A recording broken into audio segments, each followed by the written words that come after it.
My name is Captain Samantha Whitfield. I'm 33 years old. 3 months ago, I used the only rest and recuperation leave I would get during a 9-month deployment to fly 22 hours home for my little sister's wedding. I landed in Texas still wearing my uniform because there hadn't been time to change between flights. When I walked up to the reception barn in my ACUs, dust from another continent still ground into the seams, my own mother stepped in front of me and said, "You shouldn't be here. This isn't the time."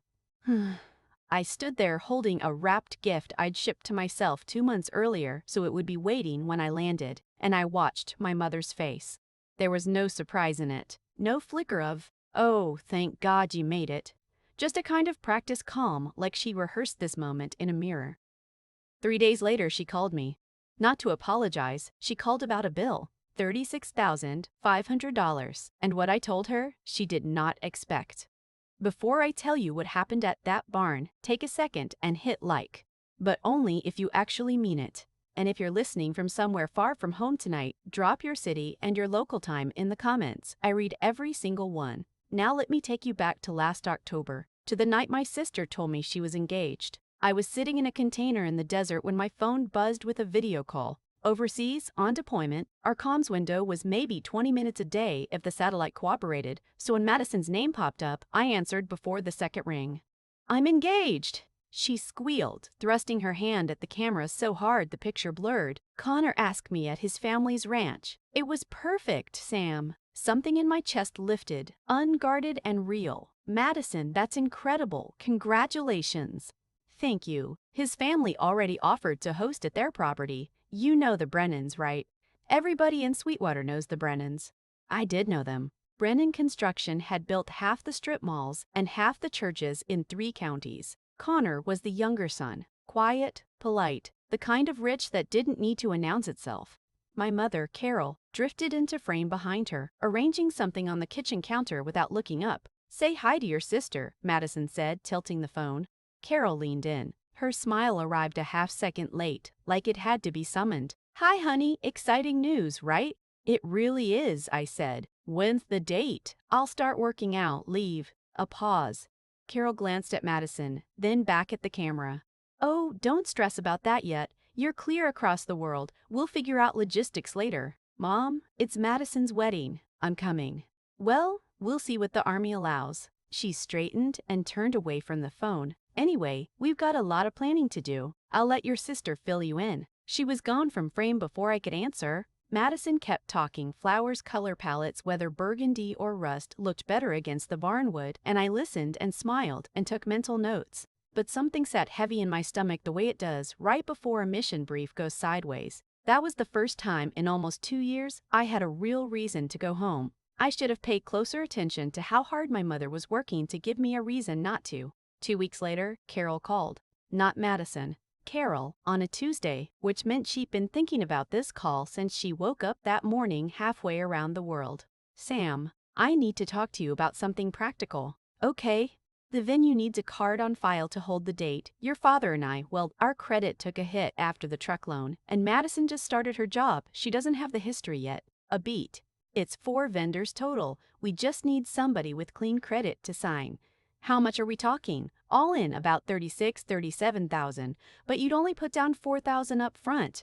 The rest gets billed after." $36,000 in my name while I was 9 time zones away carrying a rifle. "Mom, that's a lot of money." "It's not your money, sweetheart. It's just your name on the paper. We'll handle the payments." Then the part that got me, the part she must have practiced, because it landed too smooth to be spontaneous. "And honestly, Sam, this is a way for you to be part of it. You'll be in every vendor email, every decision. Even from over there, you'll be woven into this wedding." "That matters to me."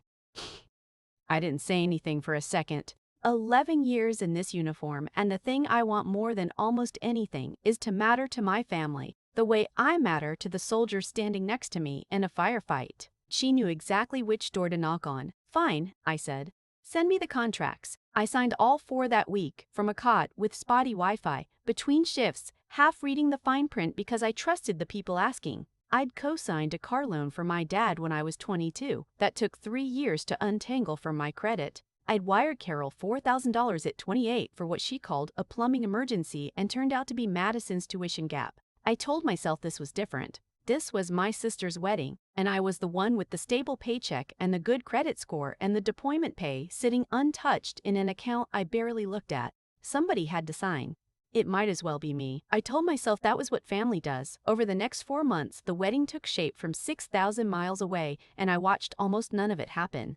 Madison started a group chat called Brennan Bash Crew. I found out about it because she accidentally forwarded me a message meant for the thread, a photo of bridesmaid dresses captioned "Vote Ladies." I wasn't one of the ladies. I called twice to ask about the dress code, the seating, whether she wanted me to say something at the reception.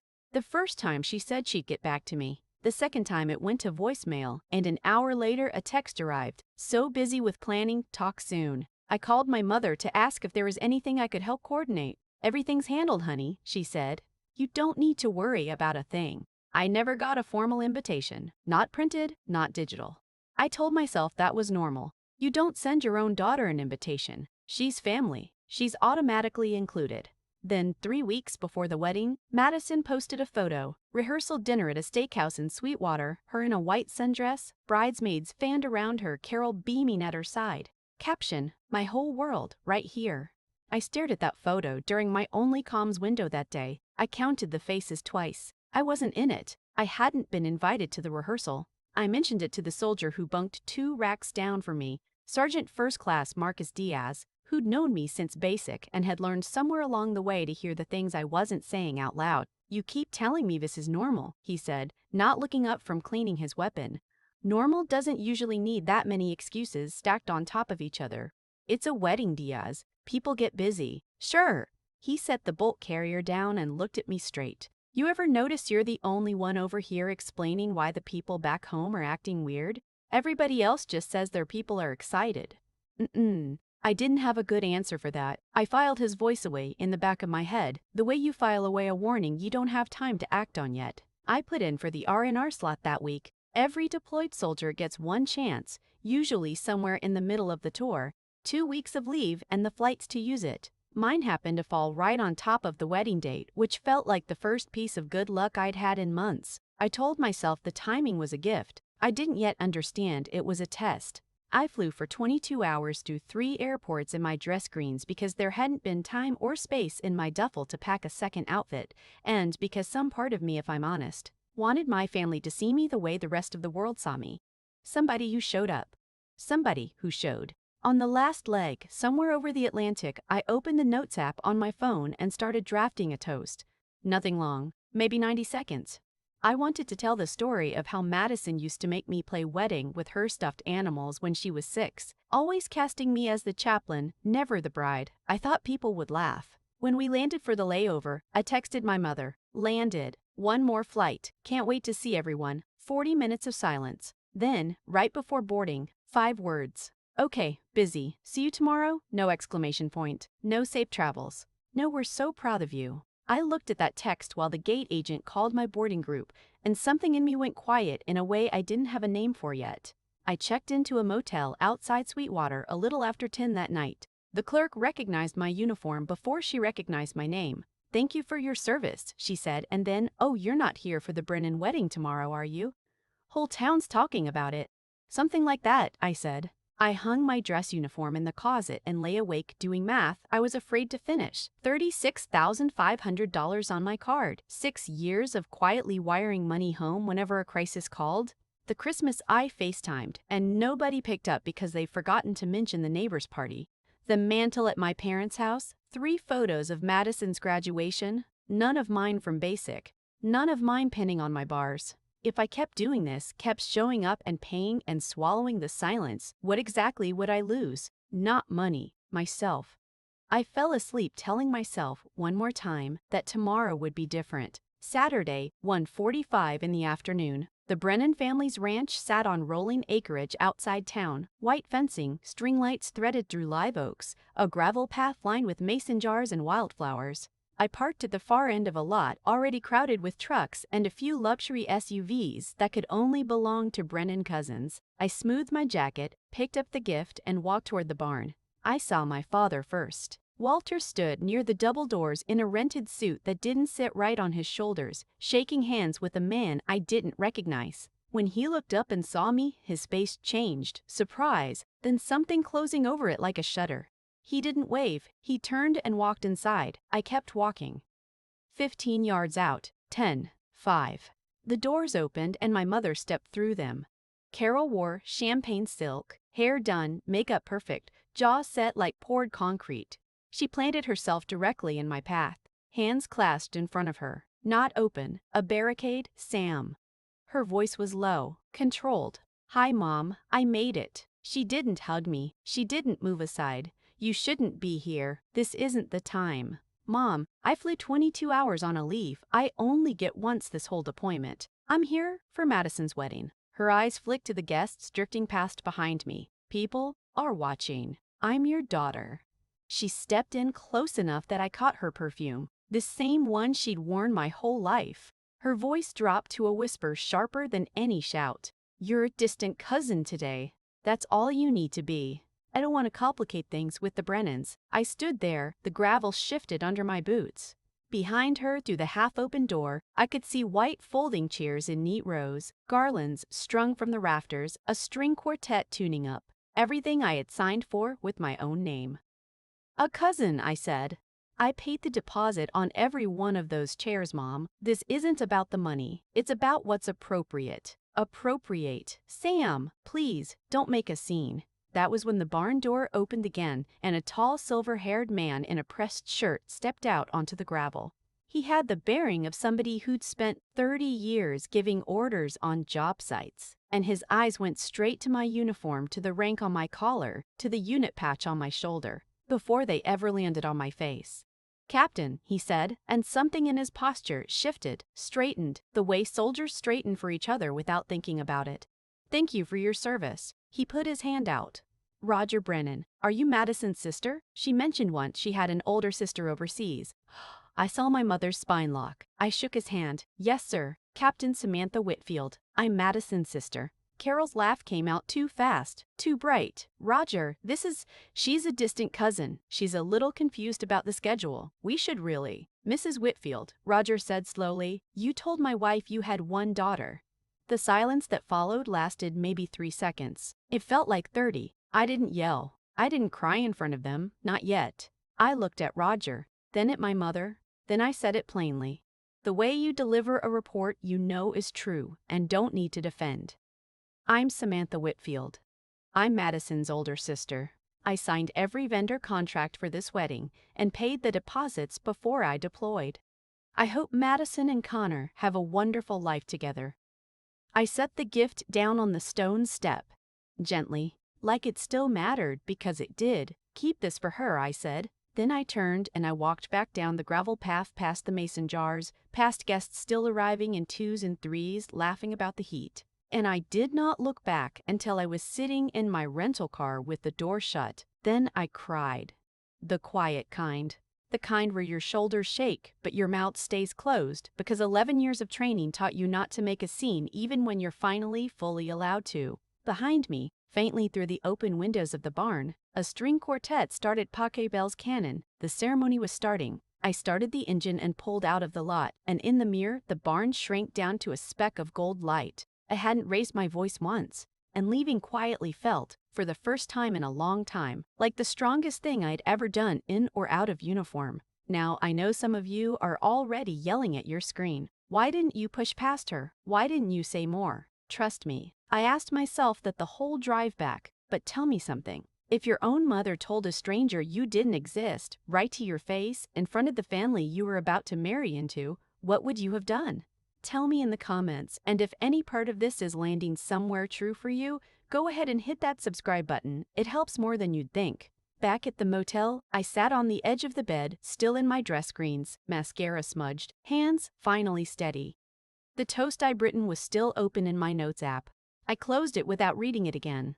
Then I opened my laptop. 4 emails sat in my inbox from the last 2 weeks, automated confirmations I'd skimmed and filed away without really reading. Now, I read every word. Ranch venue. Contract holder, Samantha Whitfield. Deposit paid, $1,200. Remaining balance $14,000. Due within 5 business days post-event. Catering. Contract holder Samantha Whitfield. Deposit paid $900. Remaining balance $12,300. Remaining balance $12,300. Florist. Contract holder Samantha Whitfield. Deposit paid $800. Remaining balance $6,100. Photography. Contract holder Samantha Whitfield. Deposit paid $800. Remaining balance $6,200. Remaining balance $4,100. Total outstanding $36,500. My name, my signature scanned into 4 different PDFs, my card on file for every single one. I closed the laptop and sat still, listening to the air conditioner rattle in the window unit. Somewhere across town, the reception would be starting. Toasts, dancing. My mother's arm looped through some Brennan cousins, telling a story about her one perfect daughter. My phone rang at 9 that night. Aunt Denise? Denise Coyle was my mother's older sister, a retired Army nurse, the kind of woman who says exactly what she thinks and has never once apologized for it. She'd lost her own son, my cousin Danny, in Afghanistan 12 years earlier, and she wore that loss the way some people wear scars, visible if you knew to look, never hidden. "Sam, where are you?" "I didn't see you at the ceremony." I told her everything. The barn, the whisper, the word cousin, Roger Brennan's handshake, my mother's face when the lie came apart in her own mouth. There was a long silence on the line. I could hear Denise breathing, slow, deliberate, the way she does when she's deciding exactly how angry to let herself get.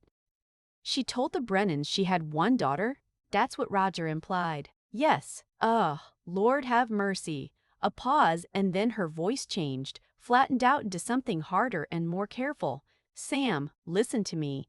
Those vendor contracts, whose name is on them? Mine."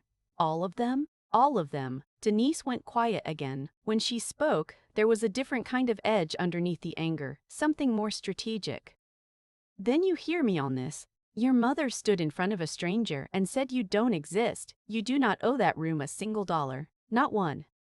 Sunday morning, I woke to a notification. Madison had posted a photo carousel, 14 images. The first was the 2 of them at the altar, Connor in a charcoal suit, string lights glowing gold behind them. The second was a family portrait, Walter, Carol, Madison, Connor, Roger, and Elizabeth Brennan, 6 people. One family short a daughter. Caption, "Surrounded by everyone who matters. Number Brennan forever." I read it 3 times. Then I opened my email. The venue's invoice had landed overnight. Cheerful, automated, a little ranch logo in the header. "Thank you for choosing us. Your remaining balance of $14,000 is due by Thursday."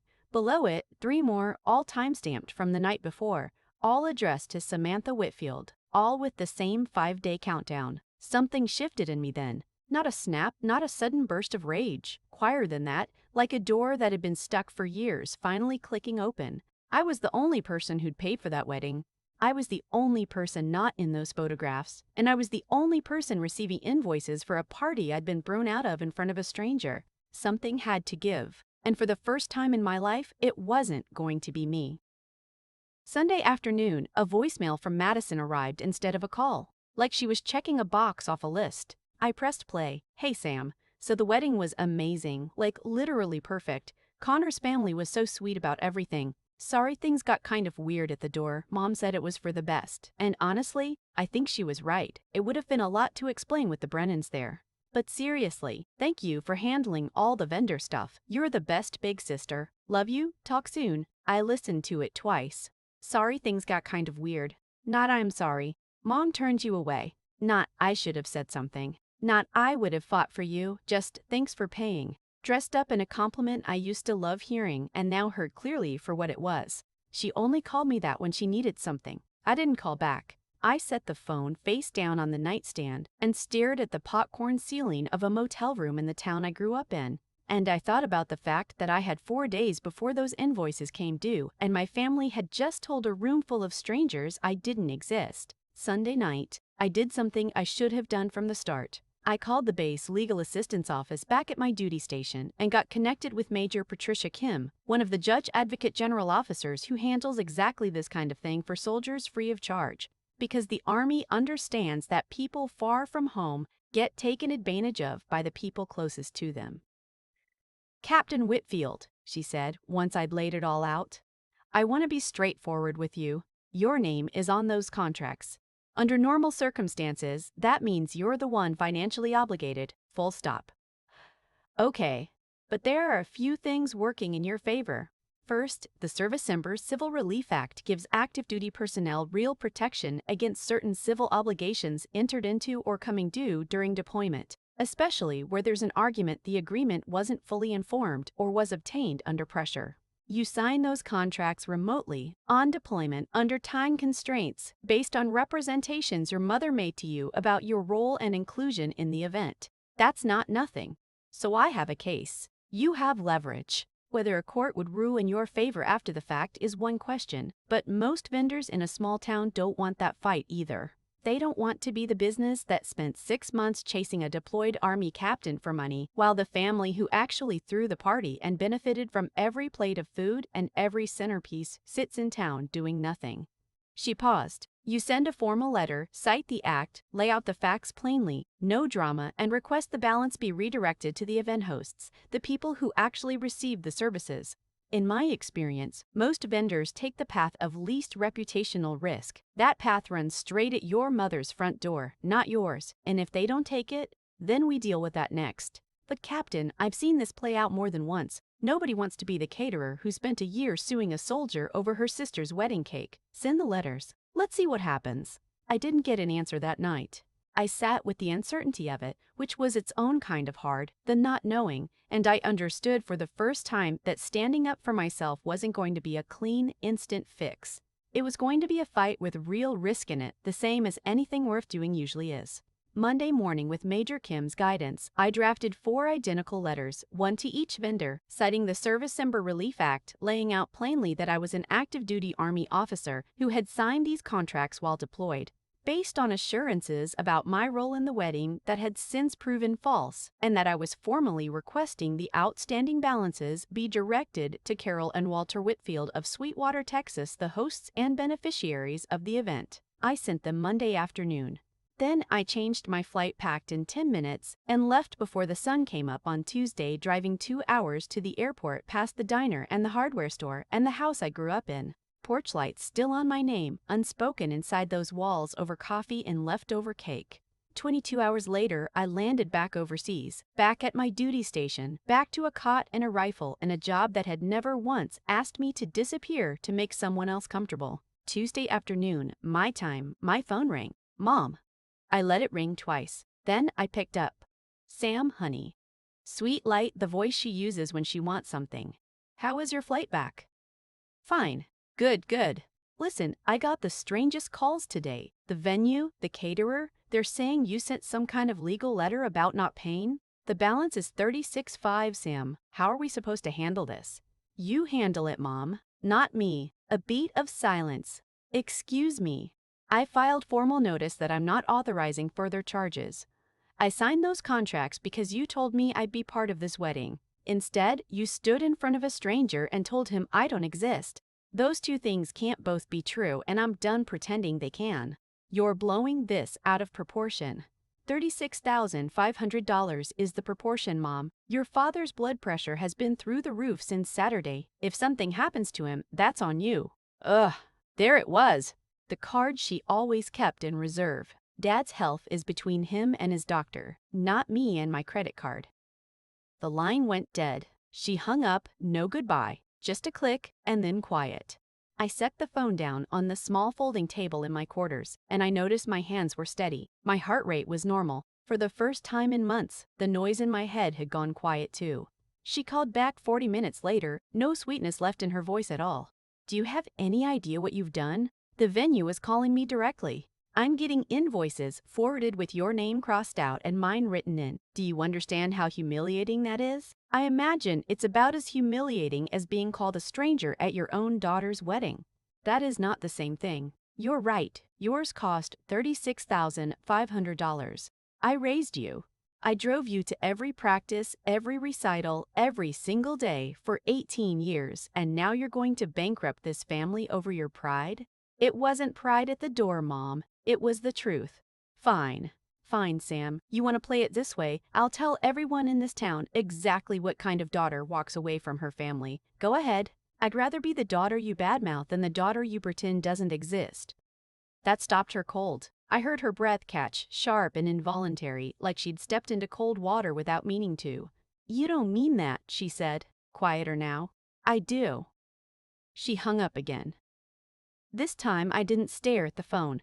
I filled my canteen, sat down on my cot, and let the silence hold, the good kind, the kind I'd earned. By Wednesday, my mother had activated what Denise later called the family phone tree. Madison called first, crying the theatrical way she perfected since she was 6. Sam, please, Connor and I just got married. We don't have $36,000. If you don't pay, we do. You're ruining our start. Madison, did you know Mom told Roger and Elizabeth she only had one daughter? A sniffle. A pause. I mean, she said it would be easier. With people like the Brennans having a sister who's, kind of a different world, in the army and overseas, it wasn't personal, Sam. It was simpler. You knew before the wedding. I didn't think she'd actually turn you away at the door, but you didn't warn me either. Silence, more sniffling. Can we please just focus on the bill? Connor's parents are asking questions. Maybe it's time somebody gave them honest answers. She hung up. Walter called that afternoon. My father almost never calls, he emails, short and factual, mostly about the weather or the high school football scores. Hearing his voice felt like picking up a tool I'd forgotten I owned. Sam, your mother is very upset. I know. Can you be flexible on this? For the family? Dad, did you know she told Roger you only had one daughter? A long exhale. The sound of a man who had spent 35 years choosing the path of least resistance. That's not exactly how it happened. Were you there when she called me a distant cousin? Right in front of me? Nothing. Then, very quietly, a click. Every single one of them hung up the moment the questions got real. I was starting to see the shape of a family that preferred silence to truth, and I had spent 11 years learning exactly what silence costs when the stakes are real. Thursday morning, the same day the invoices were due, Denise called Elizabeth Brennan directly. She got the number from Roger's construction company website of all places, classic Denise. I wasn't on that call, but she told me everything afterward, and she didn't spare a single detail. Elizabeth, this is Denise Coyle, Carol's older sister. We met briefly Saturday. Oh yes, Denise. Lovely to hear from you. I'm calling because there's something you should know. Carol has 2 daughters, not one. The older one is Samantha. She's a captain in the United States Army, currently deployed. She's the one who signed and paid for every single vendor at that wedding. And Saturday, Carol stood at that barn door and told her she wasn't invited. Right in front of your husband. Denise said the silence on Elizabeth's end lasted a full 10 seconds. I beg your pardon? The woman your husband thanked for her service? The one Carol tried to introduce as a distant cousin? That's her firstborn. She flew 22 hours on the only leave she'll get this whole deployment. She paid the deposits out of her own pocket while she was overseas. And Carol turned her away because she'd already told your family the Whitfields only had one child. Elizabeth's voice went cold and very quiet. The voice of a woman who prided herself on knowing exactly who she was doing business with, in every sense of the word. Why would Carol do that? You'd have to ask her. But I can tell you this. That young woman signed every check and got turned away like a stranger at her own sister's wedding, and she still didn't raise her voice once. That's more grace than my sister has ever deserved. Elizabeth thanked her and said she needed to make a call. The fuse was lit, and Sweetwater is a very small town. I didn't ask Denise to make that call. But when she told me she had, I felt something I hadn't felt in a long time. I felt seen. For the first time, somebody in my family said out loud, plainly, what happened to you was wrong. I want to ask you something. Has anyone in your life ever been that person, the one who broke the silence when no one else would? Or are you still waiting for them? Tell me in the comments. Now, back to the story. Thursday afternoon, the vendors responded, one by one, to my formal letters. The venue replied first. Understood, Captain Whitfield. Given the circumstances outlined, we've redirected the outstanding balance to the event hosts and updated our records accordingly. Thank you for your service. The caterer followed within the hour, then the florist, then the photographer. 4 confirmations. No lawsuits, no collections. Calls to me, no fight at all, in the end. Just quiet, professional recognition that chasing a deployed officer over a lie her mother told was not a hill any of them wanted to stand on, not in a town where everybody would hear about it by Sunday. I called my bank, closed the card linked to those contracts, and requested a new number. $36,500 in outstanding charges now routed straight to the people who had thrown the party. My original deposits, $4,200 total, were gone, non-refundable, paid months before any of this, combined with the leave I'd spent and the flights in the uniform I never got to wear at an actual wedding. I was out roughly $7,000. $7,000. Honestly, it was a bargain because it was the price of finally understanding that no amount of signing or flying, or showing up in dress greens was ever going to earn me a seat at a table my mother had built without a chair for me in it. Friday, one last thing. I opened a new email. Recipients, Carol Whitfield, Walter Whitfield, Madison Brennan. I drafted it twice, deleted both, and on the third try kept it clean. Mom, Dad, Madison. I've formally redirected the remaining vendor balances to the two of you as the hosts of the event. I will not be discussing this further. I wish Madison and Connor a good marriage. Going forward, please don't contact me about money. If any of you want a relationship with me, it starts with the truth, not an invoice. Sam. I read it 4 times, checking for anything that could be called petty or cruel. There wasn't anything. It was a boundary, clean as a line on a map. I hit send, then I stepped outside my quarters into air that smelled like diesel and dust, and for the first time in months, I felt the weight lift off my shoulders. The one I'd been carrying since long before that wedding. The constant math of am I doing enough will they finally see me if I give a little more. I didn't send that email to hurt them. I sent it so I could stop hurting myself. Denise kept me updated. She said she tried not to enjoy it, but she's a terrible liar. Elizabeth Brennan called Carol that same Thursday afternoon. The conversation, relayed to Denise by a mutual friend who happened to be at the Brennan house when the call came through, went about the way you'd expect. You lied to us, Carol. Elizabeth's voice stayed level. The Brennans don't do loud. It was a private family matter. Sam and I have had our differences. Differences? Your daughter signed every contract for this wedding. That's not differences, that's being used. Elizabeth told Carol plainly that the Brennans would not be covering the balance. That's between you and your vendors. We didn't sign those contracts. Apparently neither did you, in the end. Connor confronted Madison that same evening. Denise got this part through the Brennan family grapevine because Sweetwater has exactly one grapevine and everybody's on it. You have a sister? An actual sister who's a captain in the army, and she paid for our whole wedding, and your mother had her thrown out? Madison cried. It's complicated, Connor. It's not complicated. It's a lie your family told mine on our wedding day. The newlyweds' first real fight happened 4 days into the marriage over a sister the groom hadn't known existed and a bill neither of them could afford. Madison and Connor ended up taking out a personal loan for the remaining balance. Roger co-signed, not out of generosity but because his family's name had been attached to the event and he didn't want vendors coming after his son's new household. The fairy tale wedding now had a monthly payment stapled to it, and it became a quiet, constant source of tension in that new marriage. Sweetwater is the kind of town where everybody knows your business by Tuesday and has an opinion about it by Wednesday. Within 2 weeks, the story had made its way through the church, the diner on Main Street, and every corner of a community that had up until that point thought of Carol Whitfield as the proud army mom with a sticker on her SUV and the flag on her porch. That contrast is the part that stuck with people the longest, Denise said. My mother had spent years posting about how proud she was, tagging me in 4th of July photos, telling anyone who'd listen that her daughter was serving overseas. And then, the one weekend I actually came home, she'd told a room full of strangers I didn't exist. Somebody, Denise never told me who and I never asked, screenshotted a few of those old posts and let them sit next to what actually happened at that barn door. It wasn't cruelty. It was just the truth catching up to the performance, the way it eventually does in a town small enough that nobody can hide from either one for very long. My father grew quieter than usual after that, which is saying something for a man who never said much to begin with. He stopped going to the hardware store on Saturday mornings. The few people who saw him around town said he looked like a man carrying something he couldn't put down. Carol blamed Denise, called her one morning, voice shaking. You destroyed this family. Denise's answer, as she told me later, was short.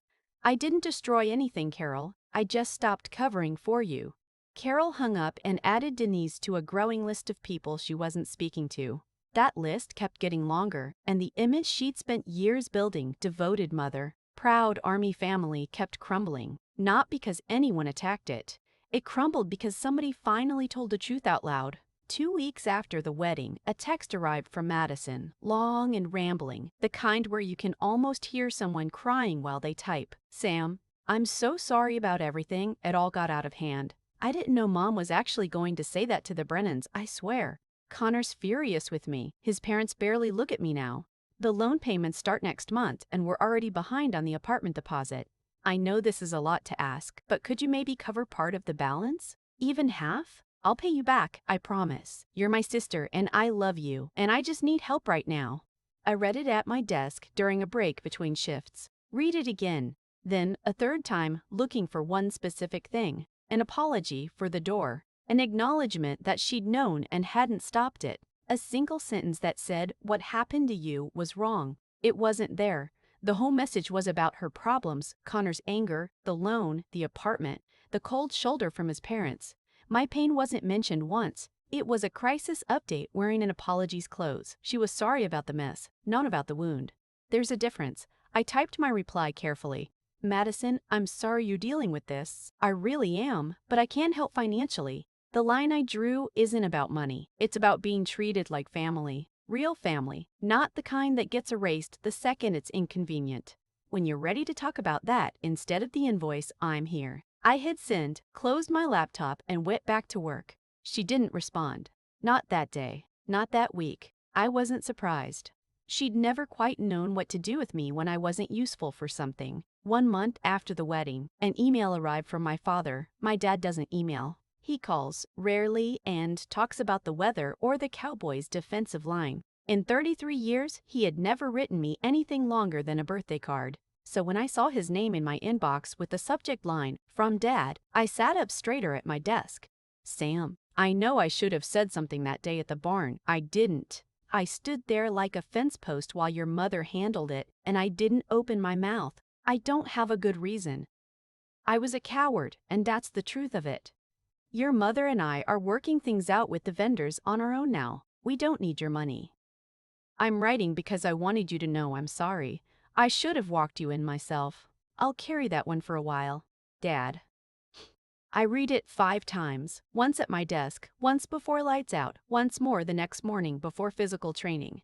It wasn't perfect. It didn't fix anything. He didn't confront my mother. He didn't demand she apologize. He didn't explain why he'd spent 3.5 decades choosing peace with her over honesty with me. But it was the first honest thing anyone in my family had said to me since this whole thing started. And honesty, even small and late, is still honesty.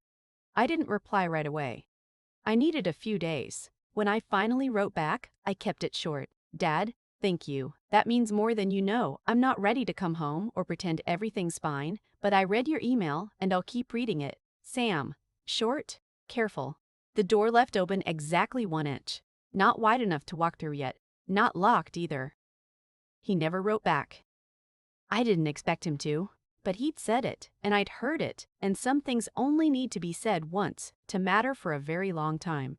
Before I get to where things stand now, I want to tell you about one more conversation because it's the one that actually cracked something open in me more than the letters, more than the invoices, more than any of it. A week after I sent that final email to my mother, father, and sister, I was back on shift, sitting across a folding table from Sergeant Diaz while we broke down a weapon we could both field strip blindfolded, hands moving on autopilot while our mouths did the real work. You good? He asked, not looking up. I'm good. You keep saying that like it's a status report. He set a piece down, wiped his hands, and finally looked at me. Can I ask you something and you don't have to answer if it's too much? Go ahead. Why'd it take all that? The door, the lie to the Brennans, the invoices. Why didn't it click for you back when your mom first asked you to sign before any of this? You told me yourself, back at that briefing, she'd done this kind of thing before. The car loan, the wire transfer she lied about. I didn't answer right away. I thought about the honest version of it, which is harder to say out loud than the version where I'm simply the person who finally stood up for herself. Because some part of me still believed that if I gave enough, one more time, she'd finally treat me like I mattered as much as my sister did, I said. I've spent my whole adult life proving myself to people who were never going to be satisfied because I decided a long time ago that was easier than admitting they might not love me the way I needed them to. Out here, I know exactly where I stand with every person in this unit. Back home, I never did. So I kept signing things. I kept showing up. I told myself it was duty.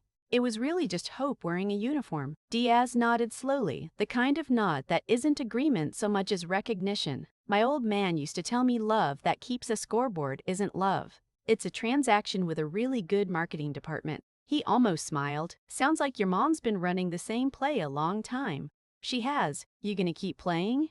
No, I said, and for the first time since the wedding, I meant it all the way down. I'm done.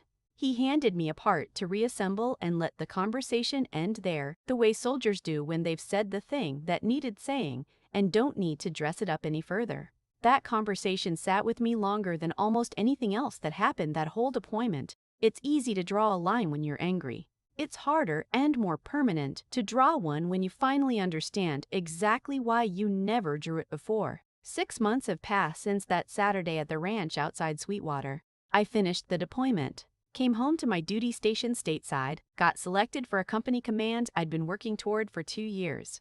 My battalion commander cited composure under pressure in my evaluation. He had no idea how literally that applied. I started seeing a counselor through Military OneSource, not because of the wedding, but because of the 33 years before it. We've been working through something she calls functional over-responsibility, the belief that if you perform well enough, sacrifice enough, carry enough weight for other people, they will finally, truly see you. It's the same engine that powers a soldier who volunteers for every hard mission and a daughter who signs every check. Same wiring, different uniform. I video call Aunt Denise every other Sunday. She makes coffee, I make instant coffee out of a packet because old habits from the field die hard, and we talk for an hour about everything and nothing. She keeps me updated on Sweetwater, not to gossip, but so I'm never blindsided again. Carol and Walter have paid off about $12,000 of the $36,500, using a chunk of their retirement savings. The rest sits on the loan Madison and Connor took out together. Those monthly payments are still a quiet source of tension in that new household. Roger and Elizabeth are civil with Carol now, but distant the way you're civil with someone you no longer fully trust. Madison and Connor are still married. Denise says they're in counseling. Connor, she says, is a decent man who's trying, but the foundation cracked on day one, and cracks like that don't seal easily. My mother hasn't called, hasn't emailed, hasn't sent so much as a text. Denise says she refers to what happened as Sam's tantrum. I suppose that's easier to say out loud than the truth. I don't hate my mother. I spent real time in counseling making sure of that. But I've stopped pretending her version of love didn't hurt. It did, and pretending otherwise was slowly costing me the same thing my training taught me never to give up, my own sense of who I am. I'm not telling you this story so you'll hate her either. She's flawed. She's scared of what people think, and somewhere along the way she built an image of a perfect family, because the real one felt like it wasn't enough to be proud of on its own. That's not an excuse. It's just what happened. Part of growing up. I think even after everything you learn in the Army about mission and duty and sacrifice is accepting that the people who raised you are just people stumbling through their own fear and their own failures. Same as anyone else. But I'm telling you this story because maybe you're living some version of it right now. Maybe you're the one who travels a long way, literally or some other way, to show up for people who won't hold the door open for you. Maybe you're the one signing the paperwork, absorbing the silence, and calling it love because you don't have a better word for it yet. I did that for a long time. I called it duty. I called it being the strong one. And every time I wrote a check or swallowed an insult or pretended the empty chair at the table didn't sting, I lost a small piece of myself. A boundary isn't punishment. It isn't revenge, and it isn't a weapon. A boundary is the moment you finally say, I'm worth more than this, and then you act like you mean it. There's one more thing I have to tell you because it's the part that changed how I understand all of it. About 4 months after the wedding, a letter arrived at my duty station, handwritten, no return address I recognized until I opened it. It was from Roger Brennan, Captain Whitfield. I don't know if this reaches you the right way, but I wanted to write it down while it was still clear in my head. I served 2 tours in the Gulf a long time ago, and I built everything I have since with my own hands because nobody handed me a thing. I thought I understood what honor looked like. Then I watched a young officer stand in front of me at my son's wedding get lied about by her own mother and answer that lie with the truth quietly, without raising her voice, without asking anyone to feel sorry for her. That's the kind of honor I spent 30 years trying to teach my own boys, and I watched a stranger demonstrate it better in 30 seconds than I ever managed to explain it in words. You didn't just serve your country over there, you served something true, right there on my gravel driveway, and I wanted you to know. An old veteran noticed. Thank you for your service and thank you for the lesson. Roger Brennan. I keep that letter folded in the same case where I keep my dog tags, not because it fixes anything with my mother. It doesn't. But because it reminded me that family, real family, sometimes shows up in the last place you'd expect it from a man who isn't your blood, but recognizes your character the moment he sees it. Standing in a gravel driveway on the worst afternoon of your year. I used to think honor was something you proved with blood and sweat and months away from everyone you love, and it is that. But the biggest lesson I ever learned about honor didn't happen on deployment. It happened at the door of a barn in Texas, where I learned you cannot serve a flag with your whole heart and then let the people closest to you walk over your dignity without saying a single word about it.